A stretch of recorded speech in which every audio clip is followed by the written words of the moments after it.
புரட்டி போடும் புத்தகங்கள் என்ற தலைப்பில் உரை நிகழ்த்த இருக்கிறேன். பொதுவாக புத்தகங்கள் என்ன செய்யும்? வேடிக்கையா கேட்டப்ப ஒரு கவிஞன் அழகாக சொன்னார், புத்தகங்கள் என்ன செய்யும்? புத்தகங்கள் நம்மை என்ன செய்யும் என்று பதிலளித்தார். புத்தகம் வேற ஒன்றும் செய்யாது, நம்மை சிந்திக்க தூண்டும், நம் அறிவை பெருக்கும், நம் அன்பை அகலமாக்கும். எது அறிவுன்னு ஒரு கேள்வி இருக்குல்ல.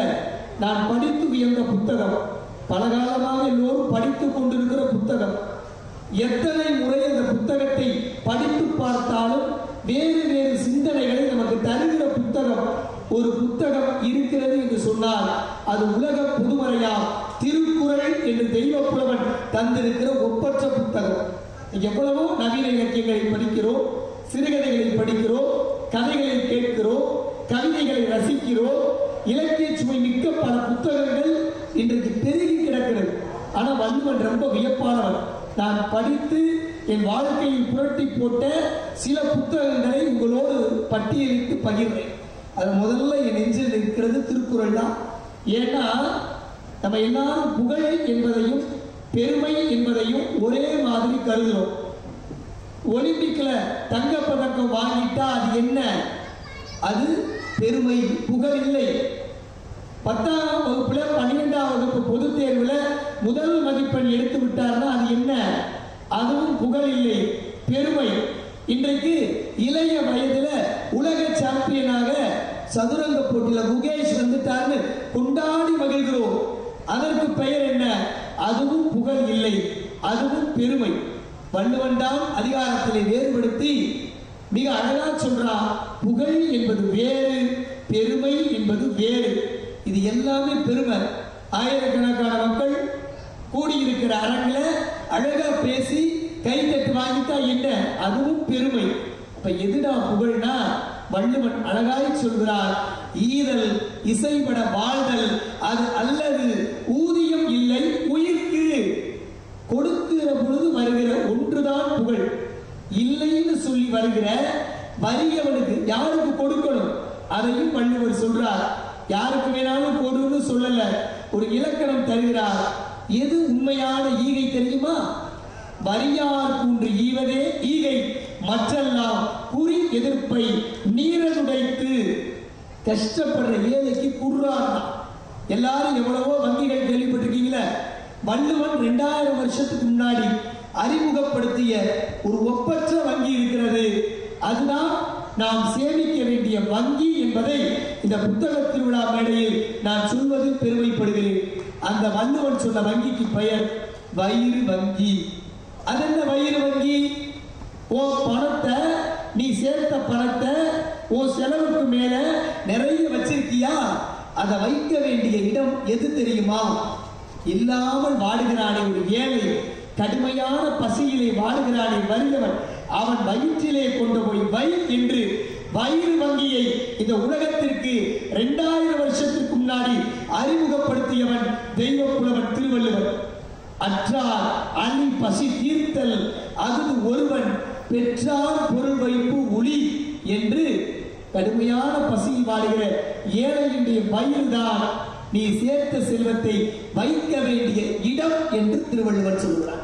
இதை கண்டுபிடித்து வள்ளுவன் சொன்னதை படித்து இன்புற்று வாழ்க்கையை கடைபிடித்தால் நண்பர்களே, படிக்கிறவர்களை மட்டுமில்லை, அந்த சமுதாயத்தையே அந்த குறள் புரட்டி போடுகிறது என்பதை மறந்து விடாதீர்கள். படிக்கிறவர்களை மாற்றுவது என்பது வேறு, ஒட்டுமொத்த சமுதாயத்தையே மாற்றுவது என்பது வேறு. இதை வள்ளுவன் தந்திருக்கிற திருக்குறள் என்கிற புத்தகம் செய்து கொண்டே இருக்கிறது. 2003-4 சுட்டி விகடன் என்ற பத்திரிகையில், விகடன் வரிசையில் வருகிற ஒரு பத்திரிகை சுட்டி விகடன், அந்த பத்திரிகையில் நான் எழுதிய செய்தி நெட்டில் சுட்டதுன்னு சொல்றோம்ல இன்னைக்கு, அது மாதிரி வள்ளுவரிடமிருந்து நான் சுட்டது என் நெஞ்சில் தொட்டது. இன்னைக்கு அந்த கதையை எல்லாரும் புலன வாயில படிக்கிறீங்க. யார் யாரோ போட்ட மாதிரி அந்த செய்தி வந்தது. அதை முதலாக சுட்டி விகடன் பத்திரிகையில என்னுடைய மாணவர் லாக்கஸ்டி வர்ஷா என்கிற பிள்ளையின் பெயரில் நான் எழுதிய செய்தி. பென்சிலும் ரப்பரும் பேசிக் கொண்டிருக்கிறது. பென்சில் சொல்லுது, நான் எழுதும் போது தப்பா எழுதிட்டா ரப்பர் ஒன்றை வச்சு அழிக்கிறாங்க. அழிச்சு அழிச்சு நீ அழிஞ்சே போயிடுற. ஆனா தப்பு பண்றது பென்சில் நானு, தண்டனை ரப்பர் உனக்கு அப்படின்னு சொல்லிச்சான். உடனே ரப்பர் திருப்பி சொன்னது, பென்சிலே பென்சிலே, நீ சொல்வது சரிதான், நீ சொல்வது சரிதான், நீ தப்பு செய்யற, அழிச்சு அழிச்சு நான் அழிச்சு போறேன், அது உண்மைதான். ஆனால் எனக்கு என்ன தெரியுமா மகிழ்ச்சி, நான் அழியும் போது கூட உன் தவறை திருத்தி விட்டு தான் அழிந்து போகிறேன் என்று ரப்பர் சொல்லலாம். இந்த செய்தியை நான் எழுத காரணம், வள்ளுவன் அவன் என்னை புரட்டி போட்டான். 22வது அதிகாரம் ஒப்புரவு அறிதல், அதுல வர்ற கடைசி குறள் 220வது குறள், ஒப்புரவினால் வரும் கேடு எடி அகுது ஒருவன் விற்றுக்கோள் தக்கது உடைத்து. அடுத்த ஒரு உதவி செய்தியா, அதனால உனக்கு ஒரு கேடு வருதா, பரவாயில்ல, அந்த கேடை விலை கொடுத்து வாங்கிக்க, அதன் விலை உயிராக இருந்தாலும் கொடு, ஆனால் அடுத்தவருக்கு உதவி செய்வதை மட்டும் நிறுத்தி விடாதே என்கிற அற்புதமான மந்திரத்தை தந்து சமுதாயத்தை புரட்டி போட்ட நூல் திருக்குறள். இந்த ஆனந்த விகடன் பத்திரிகையில வேலைக்காக வந்தவர் நம்முடைய முத்துக்குமார் ஐயா. இன்று அவர் இறப்பின் போது நான் ஒரு வரி எழுதினேன். கிமு கிபி என்பார்கள், கிமு கிபி என்பார்கள், உங்கள் மறைவிற்கு பிறகு கவிதை உலகம் இப்படி சொல்லும், நாமும் நாப்பி என்று சொல்லும் என்று எழுதினேன்.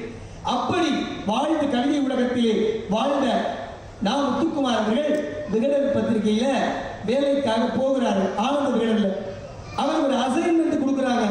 அந்த முதல் அசைன்மெண்ட் என்னன்னா, நீங்க இயக்குனர் சங்கரை போய் ஒரு நேர்காணல் எடுத்துட்டு வரணும். நான் ஆனந்த விகடன்ல இருந்து வர்றேன்னு சொல்லலாமான்னு கேட்கிறேன். நீங்க வேலைக்கு வர்றதுக்கான அசைன்மெண்ட் தான் இது, அதனால அப்படியெல்லாம் சொல்லக்கூடாது, நீங்க போய் எடுத்துட்டு எப்படியாவது வாங்க. இவர் இயக்குனர் சங்கர் வீட்டு வாசல்ல நிற்கிறார். காவலாளி முத்துக்குமாரை அனுமதிக்கவில்லை. எவ்வளவோ முயற்சிக்கிறார். கடைசியாக தன் கையில் அப்போது எழுதிய ஒரு புத்தகத்தை கொடுத்து, இதை கொண்டு போய் எனக்காக கொடுத்துருங்கிறார். அந்த புத்தகத்தை கொடுத்த அடுத்த நிமிடம் இயக்குனர் சங்கர் அவர்கள் காவலாளி நிற்கிற இடத்திற்கு வந்து நம்முடைய முத்துக்குமாரின் கைகளை பிடித்து உள்ளே இழுத்து செல்கிறார். புத்தகத்தை கொடுத்தோடனே கூப்பிடுறாருன்னா படிச்சுக்க மாட்டாரு. படிக்காமலே அந்த புத்தகம் அவரை எப்படி புரட்டியது, அந்த புத்தகத்தின் பெயர் அவரை புரட்டியது. பட்டாம்பூச்சி விற்பவன் என்ற புத்தகத்தின் பெயரை பார்த்த உடனே கீழே இறங்கி சங்கர் வந்து அழைச்சிட்டு போறார். இப்படித்தான் ஒரு புத்தகம் செய்யும். புத்தகம் என்ன செய்யும்? புத்தகம் நம்மை என்ன செய்யும்? புத்தகம் நம்மை என்ன செய்யும்? சிந்திக்க வைக்கும். எது அறிவு? பிஇ படிச்சுட்டா அறிவா? எம்பிபிஎஸ் படிச்சுட்டா? நீட் தேர்வு பாஸ் பண்ணிட்டா? எது அறிவு? வள்ளுவன் அழகா சொல்றான், என்னடா அறிவு அறிவு கேட்கிற? எது தெரியுமா அறிவு? அடுத்தவன் படுகிற துன்பத்தை உன்னுடைய துன்பமா நினைக்க தெரிஞ்சா நீ படிச்சிருக்கீன்னு அர்த்தம். அதுக்கு பேர் அறிவு. இல்லைன்னா அறிவே இல்லைன்னா. அறிவினா ஆகுவது உண்டோ பிரிதின் நோய் தம் நோய் போல் போற்றாக்கடை. அடுத்தவன் படுகிற துன்பத்தை உன் துன்பமா கருத தெரிந்தால் நீ அறிவுக்கு உரியவன். அறிவு பயன் பெறுகிறது.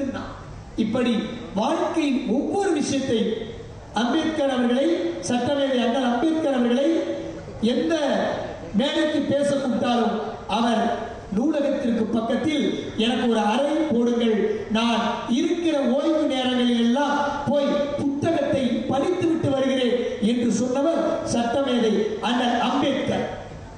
அதே மாதிரி பேரையர் அண்ணா அவர்கள் அங்கே மில்லர் என்கிற மருத்துவர் அமெரிக்காவில் அறுவை சிகிச்சைக்கு அழைக்கிற பொழுது, நான் படித்துக் கொண்டிருக்கிற புத்தகத்தை முடித்த பிறகு அறுவை சிகிச்சைக்கு வருகிறேன் என்று சொன்னவர் தென்னாட்டு பெருநாச்சா, இந்நாட்டு இங்கர்சால் பேரறிஞர் அண்ணா. அதெல்லாம் விட நான் வியந்தேங்க. நேரு பெருமகனார், இந்தியாவின் முதல் பிரதமர் பண்டிட் ஜவஹர்லால் நேரு விமானத்தில் பயணிக்கிற பொழுது அரை மணி நேர பயணமா இருந்தாலும் குறைந்தது 5 புத்தகத்தை எடுத்துக்கொண்டு போவார், குறைஞ்சது. அப்ப அவன் மகள் இந்திரா பிரியதர்ஷினி கேட்டாங்களா, விமானத்தில் போகும்போது அரை மணி நேர பயணம் தான், ஒரு புத்தகத்தில் பாதியை வாசிக்கிறதே கஷ்டம், நீங்கள் 5 புத்தகத்தை எடுத்துட்டு போறீங்களே ஏன் என்று கேட்ட பொழுது நேரு சொன்ன பதில் என்ன தெரியுமா? நான் 5 புத்தகத்தை படிப்பதற்காக மட்டும் எடுத்துச் செல்லவில்லை. நான் பயணிக்கிற பொழுது 5 சான்றோர்கள் என்னோடு சேர்ந்து பயணிக்கிறார்கள், எனவே நான் எடுத்துச் செல்கிறேன் என்று நேரு பெருமகனார் சொல்றார். புத்தகங்கள் கையில் இருந்து அவனோட துணை. என்னைக்கும் என்னுடைய பைக்குள்ள பார்த்தீங்கன்னா ஒரு திருக்குறள் புத்தகம் எப்போதும் இருக்கும். உலகத்தினுடைய அரிய பொக்கிஷம். நான் எழுதினேன் திருவள்ளுவ மாலையில் சொல்லப்படாத செய்தி. 53 புலவர்கள் 55 பாடல்கள் பாடிட்டாங்க. நீங்க என்ன சார் சொல்றீங்கன்னு என் பையன் என்ன கேட்டா, நான் சொன்னேன் காலத்தால் அழியாத காலாவதி ஆகாத கருத்து மாத்திரையை காசினிக்கு தந்தவன் வள்ளுவன் என்று சொன்னேன். காலத்தில் அழியல, கருத்து மாத்திரை ஒவ்வொன்றுக்கும் எக்ஸ்பைரி டேட் இருக்கும். நீங்க வாங்குற மருந்துக்கு, நீங்க வாங்குற உணவுப் பொருளுக்கு, நீங்க வாங்குற எதுவா இருந்தாலும் எல்லா பொருளுக்கும் எக்ஸ்பைரி டேட் இருக்கும். நண்பர்களே, நான் பெருமையோடு இந்த புத்தக விழா மேடையில் சொல்கிறேன், காலாவதி ஆகாத ஒரு நூல் இருக்கிறது என்று சொன்னார். எல்லா நூல்களும் காலாவதி ஆகாத நூல் 2000 ஆண்டுகளை கடந்தும் உயிர்ப்போடு இருக்கிற உத்தரவேதம் என்கிற திருக்குறளை நாம் போற்றி போற்றி படிக்கிறோம். நான் எங்க செட்டிநாட்டு பகுதியில தேவாரத்தையும் திருவாசகத்தையும் முற்றோதல் செய்வது வழக்கம். நான் அங்கேயெல்லாம் அடிக்கடி சொல்வேன், தமிழகம் எங்கும் தேவாரத்தை போல திருவாசகத்தை போல திருக்குறளை முற்றோதல் செய்கிற ஒரு இயக்கம் வர வேண்டும். எல்லோரும் எல்லாருடைய திருமணங்கள்ல, மணி விழாக்கள்ல, இலக்கிய விழாக்கள்ல கூடுகிற இடமெல்லாம் பிள்ளைகளுக்கு திருக்குறளை சொல்லிக் கொடுங்கள், முற்றோதல் செய்யுங்கள் என்று வலியுறுத்தி சொல்லுவேன். ஏன்னா அதனுடைய வாழ்க்கையை அப்படியே புரட்டி போடும். புத்தகங்களை நாம் மேலிருந்து கீழாகத்தான் படிக்கிறோம், ஆனால் அந்த புத்தகங்கள் நம் வாழ்க்கையை கீழிருந்து மேலாக உயர்த்துகிறது என்று ஒரு கவிஞன் சொன்னார். கண்ணதாசன் சொல்லாததா? ஐயா இருக்காங்க, நாகப்பையா. கண்ணதாசன் நற்பணி மன்றத்தை வைத்து காலம் காலமும் அணுக்க தொண்டனாக அவரோடு பயணித்தவர். அவர் படித்து இன்புற்றவர். நான் படித்து இன்புற்ற கவிதை. கண்ணதாசன் சொல்லுவார் புத்தகத்தை பத்தி, புத்தகங்கள் அறிவுக்கே உணவை ஊட்டி புதிதான காட்சிகளை மனத்தில் ஏற்றி. எவ்வளவு அழகான வார்த்தை! புத்தகங்கள் அறிவுக்கே உணவை ஊட்டி புதிதான காட்சிகளை மனத்தில் ஏற்றி வித்தகனாய் செய்யும் என இலக்கியத்து வேலிக்குள் அடி எடுத்து வைத்திடாது. நட்டுமன பசி தீர படித்து பார்த்து 4-5 பேர்களுக்கு விளக்கி கூறி அத்தனையும் அறிவாகி மனத்தில் ஏறும் அறிவாளி எனும் பெயரை உலகம் நல்கும் என்று சொன்னார். புத்தகம் எதுக்கு உணவை ஊட்டுதா? அறிவுக்கு உணவை ஊட்டுதா. நீ அறிவாளியாகவா புத்தகம் படி. வீட்டில் போய் பிள்ளைகளை கேட்காதீங்க, நாங்கள் டெய்லி தானே புத்தகம் படிக்கணும்னு சொல்லிடுவாங்க. பாட புத்தகங்களை தாண்டிய பொது அறிவு புத்தகங்களை, அறிவு வெளியில் கொட்டி கிடக்கிற புத்தகங்களை, பெரிய பெரிய சான்றோர்களுடைய வாழ்வியல் புத்தகங்களை படிக்க வேண்டும் என்கிற உணர்வை பிள்ளைகளுக்கு நீங்க வைக்கணும்.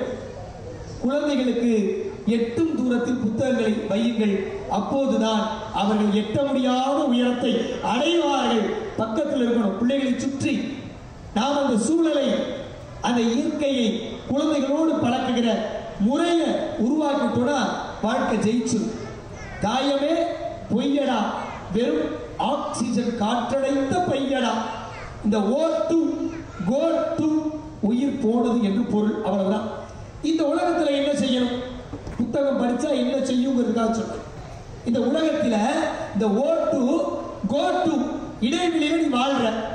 இடைப்பட்ட காலம், பிறப்பு இறப்பு, ரெண்டுக்கும் இடையில இருக்கிற வாழ்க்கையை அர்த்தமுடையதாக்கணும்னா முதல்ல என்ன தெரியுமா பண்ணணும்? இந்த வாழ்க்கை நிலையாமைத்தன்மை உடையது. நாம இறந்த பிறகு வாழ என்ன செய்ய வேண்டும் என்பதை சிந்திக்க வேண்டும். நிலையாமை. நேற்று இருந்தாப்பா நல்லா இருந்தா, நேற்று நைட்டு 11-12 மணி நல்லா பேசிப்பட்டா, காலையில நெருடல் உலன் ஒருவன் இன்று இல்லை, நெருடல் உலன் ஒருவன் இன்று இல்லை எனும் பெருமை உடைத்து இவ்வுலகு. திருவள்ளுவர் சொன்னார். இதே நிலையாமை தத்துவத்தை கண்ணதாசன் அவன் பாணியில அழகா ஒரு உடை எப்படி உருவாகுகிறது அப்படிங்கிற கதை வடிவத்தில் சொன்னான். பருத்திங்கிற செடியிலிருந்து நாம பஞ்சு எடுக்கிறோம். அந்த பஞ்சு மில்லுக்கு போகுது. மில்லுல போன பிறகு நூல் ஆகுது. அந்த நூலை வண்ண வண்ண ஆடைகளாக தைத்து மகிழ்கிறோம். அது நம்ம மானத்தை காக்கிறது. அதே துணி 4-5 வருஷம் கழிச்சு பழைய துணியா, கிழிந்த துணியா, கந்தல் துணியா, அடுப்பங்கரையில சோத்துப்பானையோ குழம்பு சட்டியையோ இறக்குறதுக்காக வந்து நிற்கும். இதை பார்த்துவிட்டு கண்ணதாசன் மிக அழகாக எழுதுகிறான்.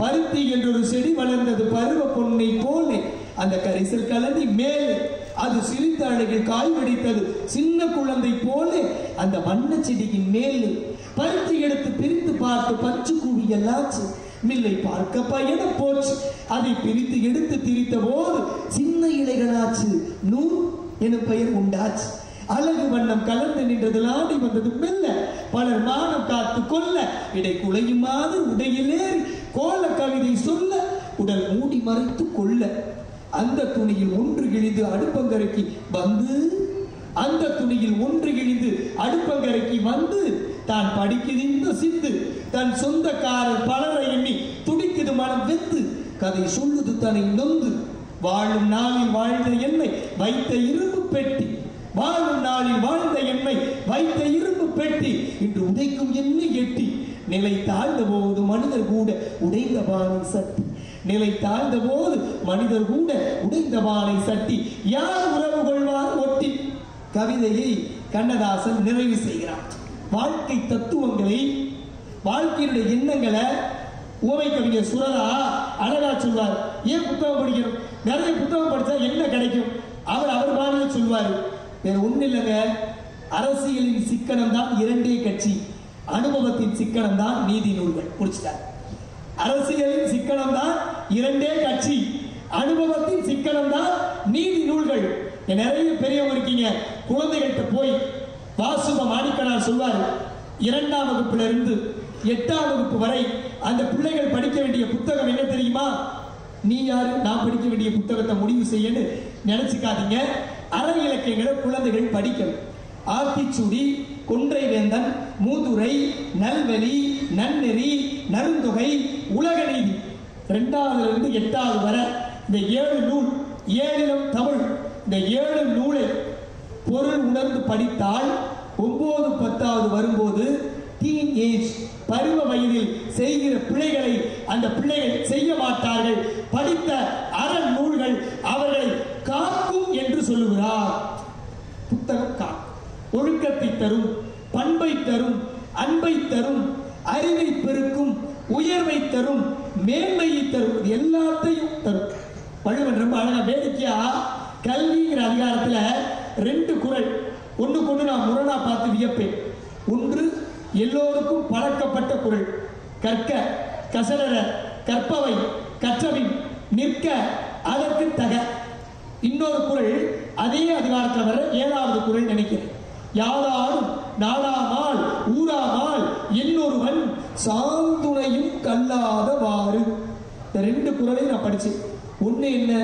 கற்க, குற்றவர் கற்க, கற்றபடி வாழ்க்கையில் நடக்க வேண்டும். முடிச்சிட்டார். அதுல துணைக்காலே வராது. அது எல்லாரும் பல வேலைகளை இப்ப சொல்றோம். வள்ளுவர் துணைக்கு ஆள் தேவையில்லை என்பதால் துணைக்காலே இல்லாமல் இந்த குறளை படித்தது. கல்வி கற்றவனுக்கு எதிர்காலத்தில் துணைக்கு ஆள் தேவையில்லை. கற்ற கல்வி அவனை காப்பாற்றும். அதனால துணைக்காலே இல்லாமல். அடுத்த குறள் பாருங்க. யாதாரும் நாடாமால் ஊராமால் என்னொருவன் சாந்துணையும் கல்லாத வாறு. நான் மெனக்கட்டு விரல் விட்டு எண்ணினேன் 10 துணைக்கால். அதுக்கு என்ன பொருள்னா, கல்வி கற்றவனுக்கு எல்லா ஊரோ அவன் ஊரு, எல்லா நாடோ அவன் நாடு. இது தெரிந்திருந்தும் ஒருவன் சாகும் வரை கல்லாமல் இருப்பது ஏன் என்று வள்ளுவன் கேட்கிறார். கல்லாதவனுக்கு 10 துணைக்கால் இருந்தால் பத்தாது, கற்றால் மட்டும்தான் வாழ்க்கையில் சிறப்பு என்பதை வள்ளுவன் சொல்லுகிறார். யாதாரும் நாடாமால் ஊராமால் என்னொருவன் சாந்துணையும் கல்லாதவாறு என்று அவன் மிக அற்புதமாக சொல்லுகிறான். வாழ்க்கையில் சுவைப்பட வாழணுங்க. கம்பராமாயணத்தை 10ஆம் கிளாஸுக்கு நான் பள்ளிக்கூட ஆசிரியர் நடத்தணும்னா காலங்காலமா சொல்ற ஒரு பதில். கம்பன் வீட்டு கட்டு தெரியும் கவிபாடும். ஒரு முறை என் மாணவன் எழுந்தான், ஐயா ஏதாவது புதுசா சொல்லுங்க, கம்பன் வீட்டு கட்டு தெரியும் கவிபாடும், நீங்க ஏதாவது ஒரு மாதிரியா சொல்லுங்கண்ணா. நான் யோசிச்சுட்டு நின்னேன். உடனே அவன் சொன்னா பாருங்க, ரொம்ப ரசிக்கணும். இளையராஜா வீட்டு இட்லி சட்டியும் இசைவாடும் என்று சொன்னான். கம்பன் வீட்டு கட்டுத்தறிக்கு க க க முதல் எழுத்து ஒன்றி வருவது மோனை என்று சொன்னால், இளையராஜா விட்டு இட்லி சட்டி இசைவாடும் முதல் எழுத்து ஈ ஒன்றி வருவது மோனை. பிள்ளைகள் படிக்கிறார்கள், கற்றுக்கொள்கிறார்கள். கற்றது கைமண்ணளவு, கல்லாதது உலகளவு. தனிப்பாடல் திரட்டு அருந்தமிழ் பாட்டி அப்படி சொன்னால் நீ என்ன சொல்ற? அழகா அடிக்கிறான். கற்றது கால்குலேட்டர் அளவு, கல்லாதது கம்ப்யூட்டர் அளவு. பிள்ளைகள் எவ்வளவு யோசிக்கிறார்கள். நான் ஒரு புத்தகத்தில் படித்த ரசித்த கதை ரொம்ப வேடிக்கையா இருக்கும். 2 கதை. அது ஒன்று கோவை நகரத்தை சார்ந்த சிறந்த எழுத்தாளர் என்னுடைய நண்பர் நாக்கி பிரசாத் எழுதின ஒரு கதை. ஒரு பத்திரிகையில் வந்த ஒரு கதை தான். ரொம்ப அழகான கதை, ஒரு பக்க கதை. அப்படி தொடங்குறார். ஒரு கோயில்ல ஒரு பூசாரி இருந்தார். அவர் யார் வந்தாலும் அர்ச்சனை பண்றதுக்கு நீங்க கூடையை கொண்டு போய் கொடுப்பீங்கல்ல, தேங்காய் பழம் வெத்தலை பாக்கு வச்சு அர்ச்சனை பண்ணுவார்.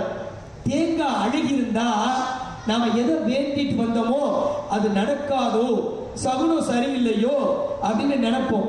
அதனால அவர் என்ன பண்ணுவாரா, கருவறைக்கு உள்ள நிறைய நல்ல தேங்காய் வச்சிருப்பார். யாராவது பக்தர்கள் அர்ச்சனைக்கு கொண்டு வருகிற தேங்காயில் அழுகி இருந்தால் அதை தூர போட்டுட்டு நல்ல தேங்காயை எடுத்து கொடுப்பார். அது அந்த அர்ச்சகர், அந்த பூஜை செய்கிற அர்ச்சகருடைய வேலை. இதே மாதிரி பண்ணிட்டு இருந்தார். அந்த ஊர்ல ஒரு பண்ணையார், நீங்க பழைய சினிமா படத்து பண்ணையார் மாதிரி நினைச்சிடாதீங்க. இவர் அந்த ஊரை செழிப்போடு வைத்திருக்கிற நல்ல பண்ணையார். அந்த பண்ணையாரும் ஒவ்வொரு நாள் கோயிலுக்கு வருவாரு, ஊர் மக்களுக்கு வேண்டியதை செய்வார். ஒரு நாள் அவர் அர்ச்சனை செய்ய வருகிறார். அந்த அர்ச்சனை கூடிய வாங்கி கொண்டு அர்ச்சகர் கருவறைக்குள்ள வர்றார், மந்திரங்களை சொல்லுகிறார், அர்ச்சனை செய்கிறார். அந்த தேங்காய் நல்ல தேங்காயாக இருக்கிறது. ஆனால் அதை எடுத்து வைத்துவிட்டு ஒரு அழுகின தேங்காயை எடுத்து அர்ச்சகர் வைத்து கொடுத்து விடுகிறார். ஆத்துல இருக்க மாமி பார்த்துட்டா. வீட்டுக்கு வந்தவுடனே அர்ச்சகரை பார்த்து மாமி கேட்டா, எப்போதும் நீங்க அழுகின தேங்காயா இருந்தா நல்ல தேங்காயை மாத்தி கொடுக்கிறது வழக்கம். இன்னைக்கு எனக்கு மனசுக்கு ரொம்ப கஷ்டமா இருக்கு. அவர் என்ன வேண்டுதல்ல வந்தாருன்னு தெரியல, தேங்காய் நல்லா தானே இருந்துச்சு, ஏன் அழுகின தேங்காயை மாத்தி வச்சீங்க? அப்போது அவர் சொல்கிறார், ஒரு வாரத்துக்கு முன்னாடி நான் வந்து கோயிலுக்கு வருகிற வழியில ஒரு வெளிநாட்டு கம்பெனி நம்ம பண்ணையாரை பார்த்து, உங்க ஊர்ல இருக்க இந்த பகுதியெல்லாம் உங்களுக்கு சொந்தமா, நீங்க கொடுத்தீங்கன்னா வேலை வாய்ப்பு நிறைய கிடைக்கும், உங்க ஊரு செழிப்பாகும் சொன்னாரு. ஆனால் அந்த வெளிநாட்டு நிறுவனம் வந்தால் சுற்றுச்சூழல் பாதிக்கும், வேலை வாய்ப்பு இருந்தாலும் கிராமம் கொஞ்ச நாள்ல பசுமையை இழந்து போயிடும். அதனால அவர் வந்த வேண்டுதலுடைய நோக்கம் எனக்கு தெரியும். அந்த கம்பெனிக்கு இடத்தை கொடுக்கலாமா வேணாமா அப்படின்னு நினைச்சு வந்திருக்காரு. இந்த நேரத்தில் நான் மாற்றி வைப்பதுதான் சரி என்று நினைத்தேன். என் மனதிற்கு சரி எனப்பட்டதை செய்தேன் என்று அந்த கதை முடிகிறது. கதையின் பெயர் வேண்டுதல். அப்ப வாழ்க்கையில எது சரி? சில நேரம் நாம நல்லதே பண்ணாலும் தப்பாகுமா? வள்ளுவர் வந்து சொல்றாரு, அவரவர் பண்பறிந்து ஆற்றாக்கடை, நன்றென்றவற்றுள்ளும் தவறுண்டு, அவரவர் பண்பறிந்து ஆற்றாக்கடை. யாருக்கு நீ நல்லது செய்யற அப்படிங்கிறது முக்கியம். குற்றம் கடிதல் ஒரு அதிகாரத்தில் அவர் தூண்டாரு பாருங்களே. எது தெரியுமா குற்றம்? நாமெல்லாம் எவ்வளவோ நினைச்சிட்டு இருப்போம்.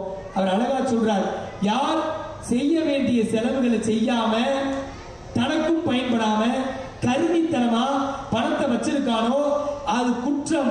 அது சாதாரண குற்றம் அல்ல, மற்ற குற்றங்களோடு எண்ணப்படுகின்ற ஒன்று இல்லை. செய்ய வேண்டிய செலவுகளை செய்வதுதான் தர்மம் என்று வள்ளுவன் சொல்லுகிறார். குற்றம் கெடுதல். நம்ம வேற எங்கேயோ ஒரு குற்றத்தை சொல்லி இருப்பாருன்னு நினைச்சிட்டு இருப்போம். போகிற போக்குல எவ்வளவு அழகா எவ்வளவு நேர்த்தியாக வாழ்க்கையினுடைய தத்துவங்களை புத்தகங்கள் சொல்கிறதுங்கிறத நம்ம புரிஞ்சுக்கணும்.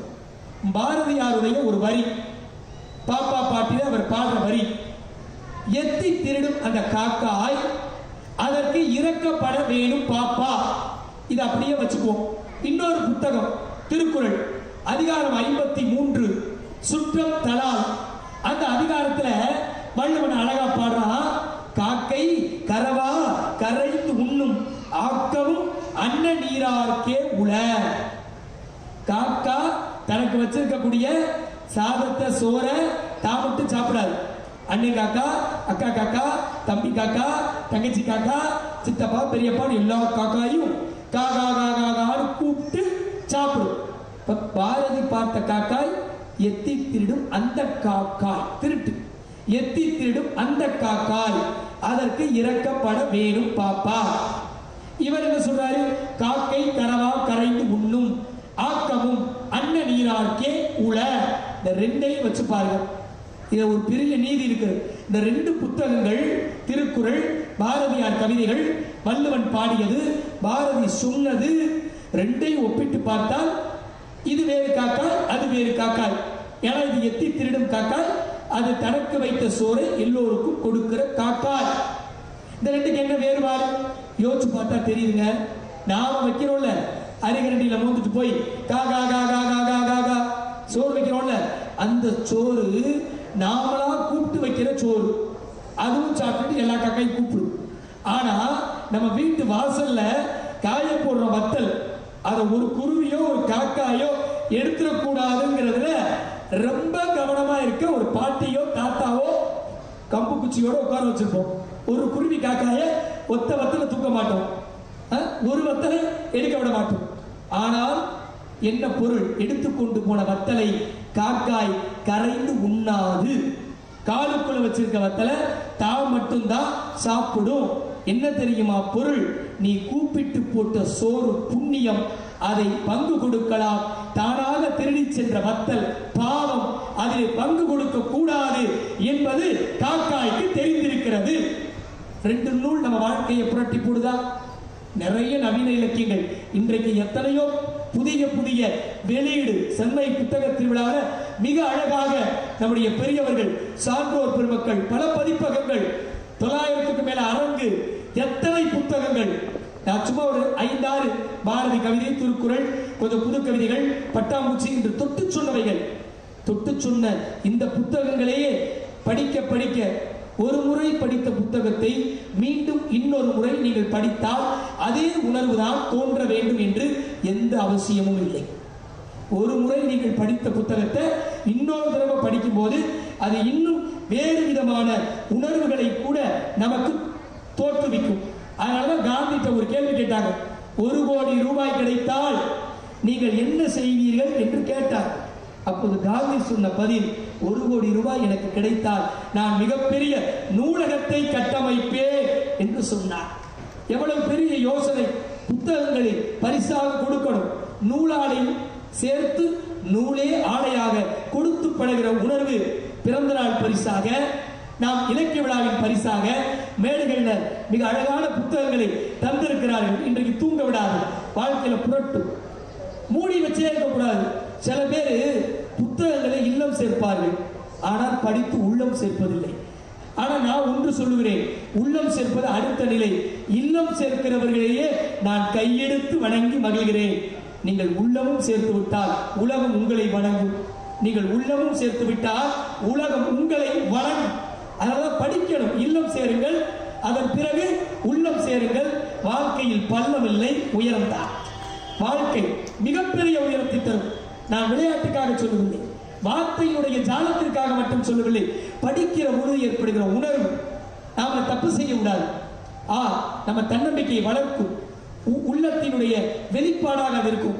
மூடிய புத்தகத்தை வச்சிருந்தா என்ன, புத்தகத்தை திறந்தா என்ன?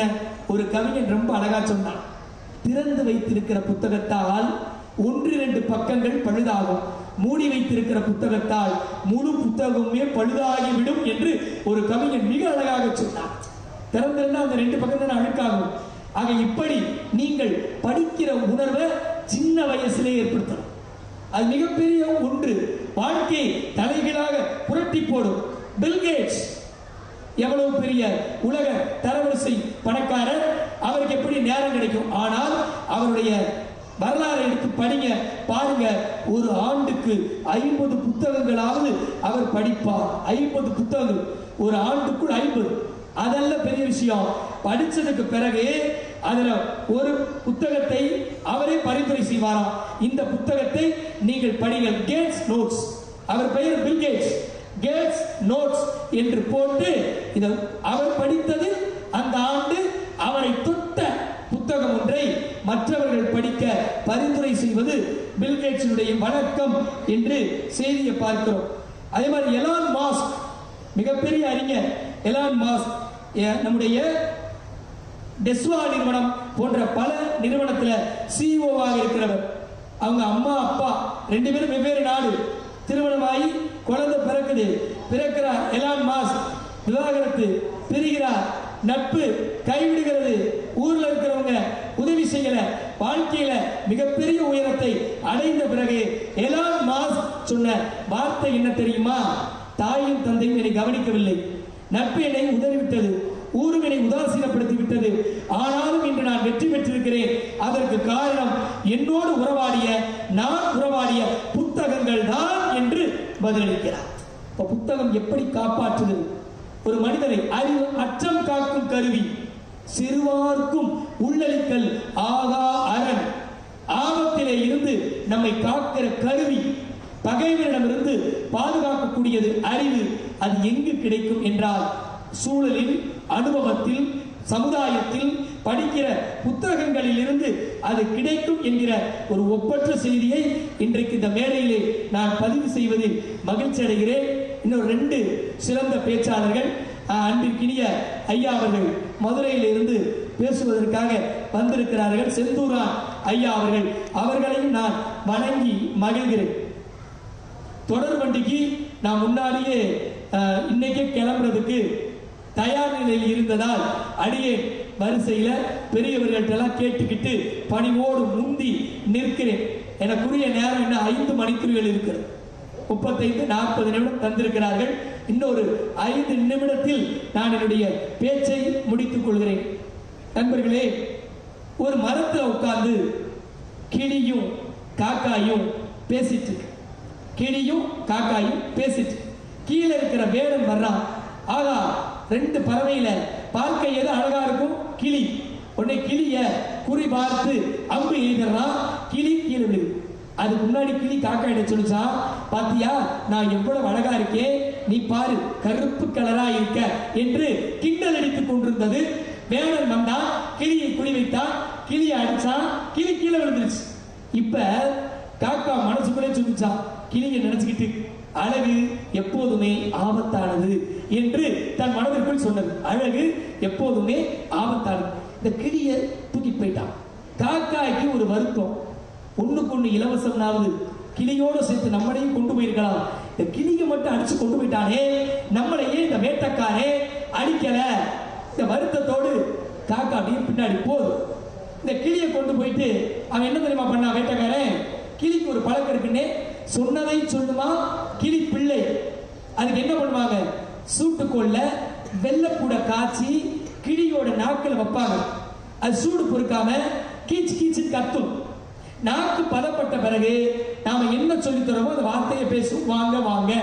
வீட்டில் யாராவது செல்ல பிள்ளைங்க இருந்தா அந்த பேரை சொல்ற மாதிரி பழக்குவாங்க.